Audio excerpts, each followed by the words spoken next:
Wrong. Wrong to think I was wrong. What, today we got an inflation print of 8.5%? That's just a little bit less than what we predicted. And of course, the markets take this as pure and raw, unadulterated euphoria. To me, this is complete crazy land. The markets are so addicted to easy, free money being just stuffed down their mouth into the economy. They can't understand that inflation is in a horrible place and that the Fed has just only started to tilt the scales away from sticky, entrenched inflation. Now, could we be in a this time is different scenario, a soft landing scenario where somehow we avoid a recession? Maybe. Like I said, the one thing I said on my video yesterday was that if inflation comes in under what has been predicted in the CPI, we could see this rally extend and sort of make its way into the fall. Check the tape, that's the one scenario. And if you look at literally every single CPI day, it's been a massive pump because effectively these are short cover rallies. Again, this is just the market expecting the unexpected. But once again, I have to put on these FOMO blockers and maybe even some FOMO canceling headphones because the reality is I'm not convinced. I'm not convinced about this rally at all. And let's go through some of the data that I'm looking at. Again, remember, I'm just a dude wearing Technicolor sunglasses online. You got to make your own decisions. The bear market is not for the weak and the faint of heart. So here we are, inflation coming in at 8.5%, and this was an expected 8.7%, so 0.2% less, and that's compared to July of last year. Of course, this meme says it all. March inflation 8.5%. Now August inflation, we have happy Squid Game grandpa. The reality is that these markets are just so unbelievably emotional and we are so desperate for some good news, and somehow 8.5% inflation is good news. We even have my favorite, Arthur Hayes, here with the absolute best thesis in the business. Of course, yield curve control and the printer is coming, but to me, this is pretty unconvincing here with just a sharp drop off here from the peak. We know what caused these inflation numbers to drop off. Oil prices came way down. Oil went through this mega pump, this crazy supply chain pump created by the war. Obviously, that was going to come down, but that hasn't fixed the food prices. This hasn't fixed rent prices, cost of living prices, just oil. And to me, that is not exactly something to celebrate. And I personally am not convinced that inflation is coming down meaningfully due to the interest rate hikes just yet. But we did get this monster pump out of Bitcoin. Look at this crazy reaction on the Bitcoin chart, $23,000, boom, all the way up to 24. Like Bitcoin just got listed on Coinbase and all of the shills are piling in. But wait, oh no, oh no, oh no, oh gosh no. That's right. This, to me, doesn't feel like it's this tremendous amount of new liquidity in the market. It feels like something else. Now, as Wifey Alpha says, remember, the steam can vanish out of an equity bear market rally very quickly. This is what happens in short covering bids, right? So there's a ton of shorts coming into the CPI. The numbers are better than expected. So people cover their shorts and it sends it up momentarily. And then selling continues and no one knows why. Caution. Will CPI be the catalyst? So this is exactly what he tweeted about 30 minutes before the CPI, effectively saying we could see a nice big rally here through short covering bids. And that's what it feels like we're looking at right here in this Bitcoin chart. Now we have Fed Evans saying inflation report is good, but inflation is still unacceptably high and the Fed will continue to rate hike through this year and into 2023. Now, of course, this could be lower rate hikes than their 0.75 or 1 point rate hikes that we've been seeing. But the reality is, according to Adam Cochran here, Fed Evans is normally one of the most dovish of the current Fed. So this is a very strong statement. We also have Kashkari saying the idea of a rate hike early next year is not realistic. Fed Speaker Evans, after insisting 4% federal funds rate, markets trading like rate cuts are already in the bag. Someone is lying, either the Fed or the S&P 500. We also have real inflation and CPI inflation. Now, this is the one meme that while we know real inflation is out of control and CPI inflation is less out of control but still kind of wild, the reality is the Fed doesn't care about real inflation. If they did, they would have been doing something about real inflation years ago. All they care about is the political numbers. The political numbers are labor markets and CPI inflation. So if CPI inflation is coming down, the Fed can do their victory dance, but they know that there is a real risk of entrenched, sticky inflation. So that's why they're going to continue to do a little more. Now, here's the bull case. The only bull case I'll give you guys is this soft landing bull case and no recession bull case. If that happens, then we could see the Fed step in and things could continue to go up again. But in my experience, and just looking at the chart, just looking at the bullishness in all asset markets across the world, it feels as though a cooling that's more than just a couple of weeks, a couple of months long is needed here after a 20-year bull market in the equities markets. I personally think that patience is still the name of the game. That's why I'm blocking myself out to these momentary bouts of FOMO. I just don't see a perma bull case just yet. I'll tell you when I do. Of course, dollar cost averaging never hurts. Dollar cost averaging can work throughout any bear market. If you dollar cost average from the beginning of the 2018 bear market at the peak of the last bull market all the way through the bear, you would have made a ton of money. So it's never a bad strategy.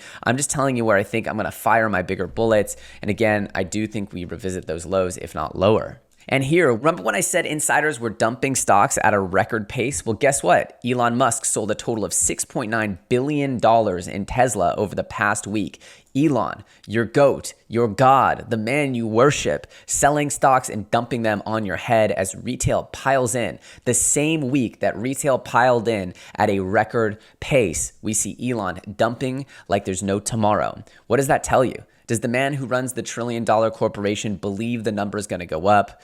Or does he believe the number is going to go down? You tell me. And this is even more ridiculous because Elon was the one tweeting that inflation is coming down. So he already saw that the commodity prices required for Tesla were going down dramatically on his production side. And he was the one tweeting about it last week. The reality is that Elon knew that CPI would be coming down meaningfully this month. In fact, we all thought it would be coming down at least a little bit, even the experts predicting an 8.7% inflation print, which was down 0.4% from last month. The reality is that apparently 0.6 was so much better than 0.4. I mean, we're living in cuckoo land here, and everybody knows that this is not the end of the war. But momentary celebrations, bulls doing victory dances, FOMO boys piling into long at these rates. Here we have a logical take here. We have Will Clemente, a Bitcoin maxi sort of, had one of my best days trading in a while, piled into risk before CPI into some illiquid alts, feeling a bit euphoric now, so took profits and signing off for the day. Cheers, everyone. It's always nice to see a Bitcoiner make some money. Shout out to Will Clemente for making a good bag.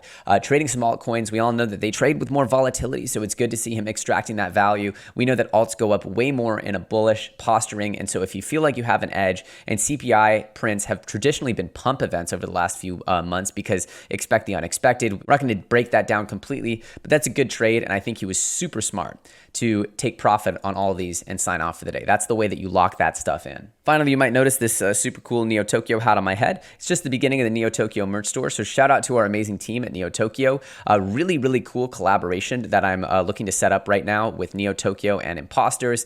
Again, the point of Neo Tokyo is resources for the best gaming projects in the world, and the vibes in Neo Tokyo have been absolutely insane lately, and especially excited to have some critical resources that we need for the Imposters project be fulfilled by Neo Tokyo, fulfilling some of my highest aspirations for Neo Tokyo. Really exciting stuff coming up over the next few months. Watch this space. So what does it all mean when we're pumping right after CPA, inflation is coming down? Is the printer about to get fired back up? Well, the reality is that this market is just insane. It's super hard to call short-term price action, but I do believe that we still have quite a ways to go before we make a true bottom and crypto actually goes into up-only mode or long-term bullish posturing. Again, I could be wrong. I'm a 32-year-old man with a Sailor Moon t-shirt. So take that with a grain of salt. But the reality is that my gut says we sweep those lows once again, and that this is risky territory, especially for those that are not super professional traders. In the end, I'm here to make money on the long term. And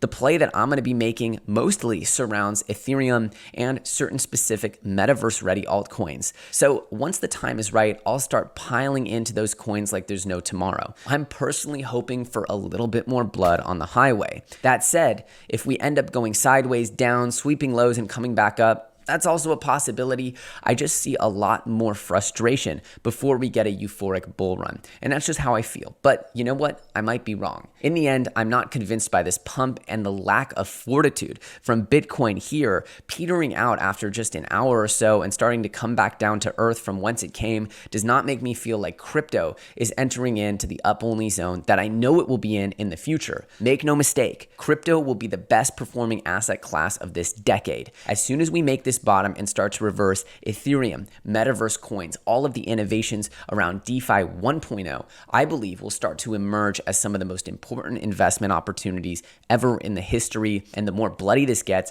the better those opportunities get. So pardon me for hoping for lower prices where we can truly bathe in that bear blood. But for now, I'm blocking out short-term FOMO and sticking to my plan. In the end, DCA is fine. Setting up recurring buys is fine. And this is partly why you do that, because the market will get you emotional. If you make a plan and then you even automate it, like using FTX with their automatic buys, you can take the emotion completely out of it. And every week, every few days, whatever your time scale is, you just buy a bit more ETH, you buy a bit more BTC, you buy a bit more of your favorite metaverse coins, whatever you think is the strongest. And I'm going to be chronicling my own journey building a $1 million portfolio for the audience pretty publicly here over the space of the next sort of 12 to 18 months and nourishing that portfolio for years to come. I made a video called 1 million to 100 million. And so let's see if I can 100x that portfolio. The reality is I've been through this a few times before. Yes, there are some bullish catalysts, but the collective sentiment around crypto is super, super negative. I just don't see it flipping around overnight.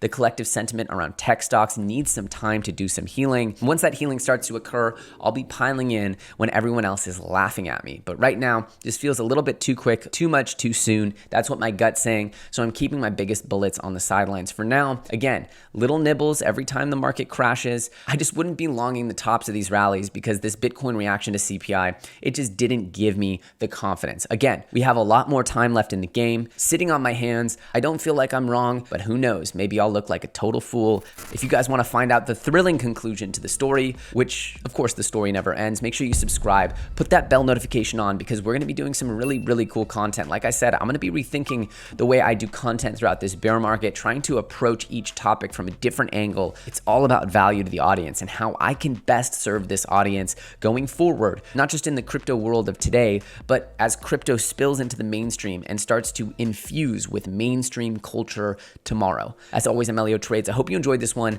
can find me on Twitter at EllioTrades. Make sure if you want those automatic buys, you sign up for FTX with my link. It's definitely the best tool for accumulating during the bear market. As always, I'm EllioTrades. I thank you so much for watching, and I'll see you very soon on the next episode.